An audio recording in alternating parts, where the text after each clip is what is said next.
Rev up your engines.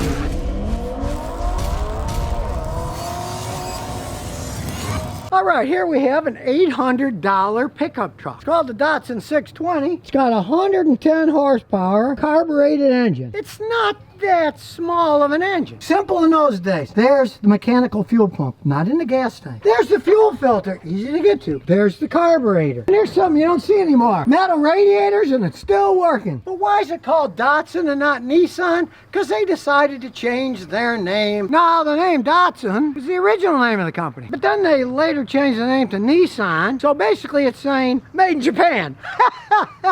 As far as I'm concerned, their quality has been going down, especially since 2000 when the French company Renault took over. But this 44-plus-year-old truck is still running fine. And as you can see inside, it doesn't have all that fancy baloney. You gotta step on the clutch to start it. All you gotta do is have it neutral, turn the key. Starts right up. Now, sure, it's an old truck and it needs some exhaust work, but here in Tennessee, people don't care about that. Just listen to that 110 horsepower. And is it smoking out the back? No, it just makes a lot of noise. Now, this is a real man's truck. No power steering. You gotta turn this baby with both hands. And at one time, as you can see inside, it was orange. Now, it has a regal gold from a spray paint can color. Most of it's one color. And special gap flap lock.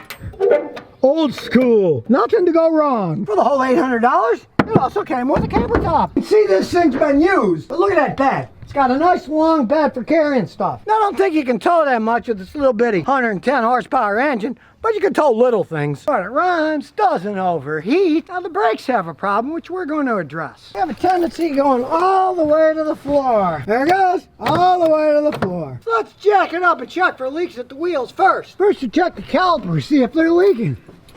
Let's look in here. Wow, this thing is so old, it's even got drum brakes in the front. But the bottom's not leaking, so this one's dry. These things had four-wheel drum brakes. And we look inside here.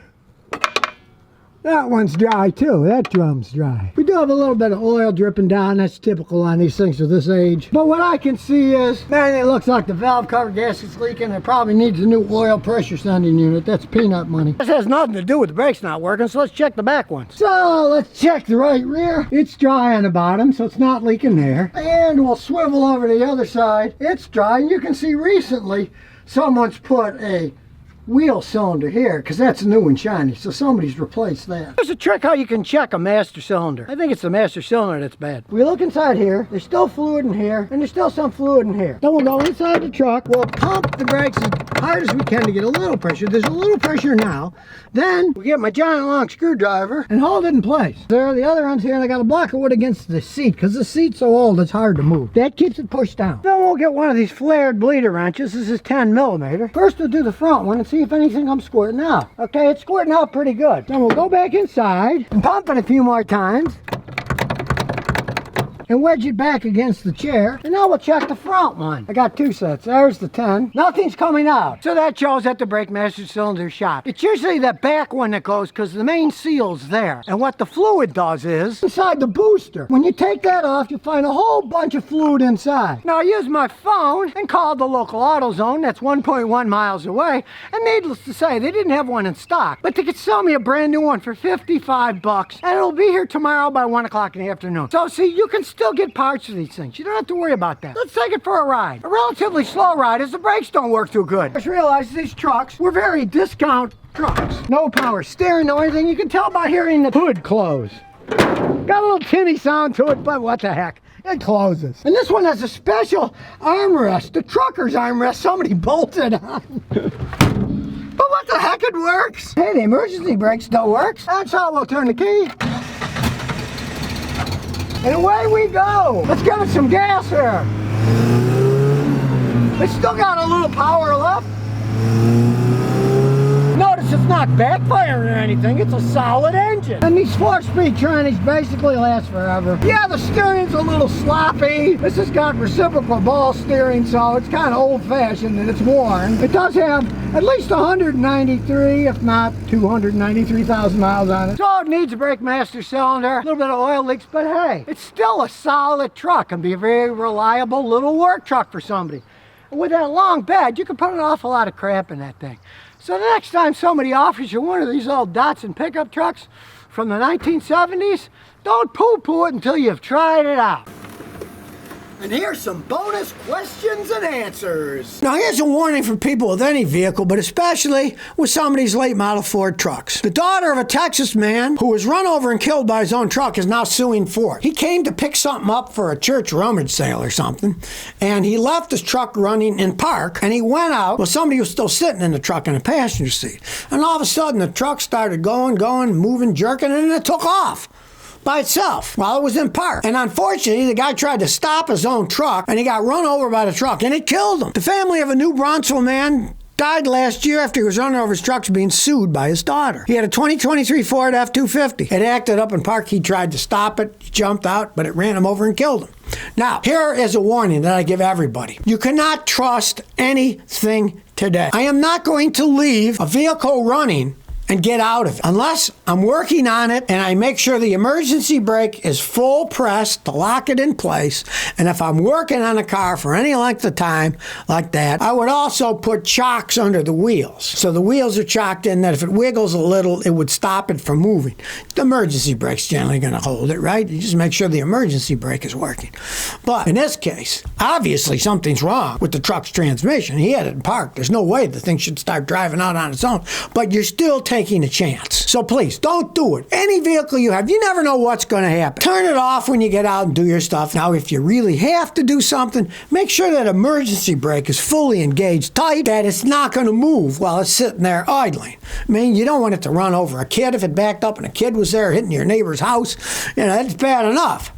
This guy got killed by his own truck because he was worried and he tried to stop it and it ran him over. If there's a truck running or you got a vehicle running down the road, don't get in its way. Whatever damage it's going to do, it's going to do. Don't try to stop it with your body. I mean, if you want to give it a try and the door's unlocked, maybe try jumping in, stopping it, turning it off, right? But don't try to stop it physically with your body. They got a lot of horsepower, right? And in this case, why did the truck go on its own while it was in park? That makes you really wonder. They got some kind of problem with these transmissions. They've had problems with those 10-speed automatic transmissions. Throughout history, they've had problems with them. Well, they haven't recalled them yet, but they probably should. These Chevys with engines that just die on the road. And it turns out that Chevy doesn't even really know why they're dying. As one writer says, it looks like engine faults have become standard equipment on some models. The National Highway Traffic Safety Administration is investigating 900,000 small block V8 powered trucks and SUVs for Chevy.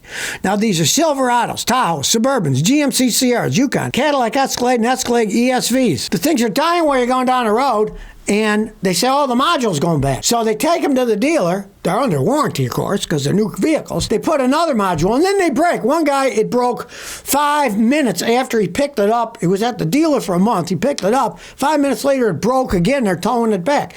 You can't fix a vehicle by putting a new part in when the original part's bad on a new car, because your replacement part is also bad. That's the problem. They're making things so cheap that right off the bat, they're breaking, and then if they have to re-engineer a part, hey, if they got 900,000 of these babies out there that are dying down your road, which is a safety hazard, imagine going 80 and this module breaks and bloop, somebody runs into you, it's all over. It's bad enough you're stranded, but it just shows you the lack of quality with GM. They're building new vehicles, they break down right away, and they can't fix them because they're just replacing the same part that broke with the same part because they're new vehicles with new parts. And they have to figure out how to fix it first, and there's 900,000 of them out there. We'll see if they recall them, but as it stands now, why don't you just listen to me and don't buy one of these things in the first place? I've been warning people about GM poor quality for decades. I'd say the last really good vehicle they made was probably 2001, 2002 Silverados, the big ones. They were pretty well made back in those days. But the new ones,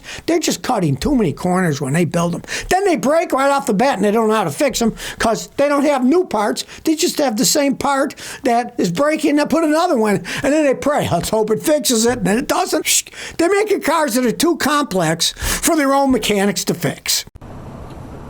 So if you never want to miss another one of my new car repair videos, remember to ring that bell.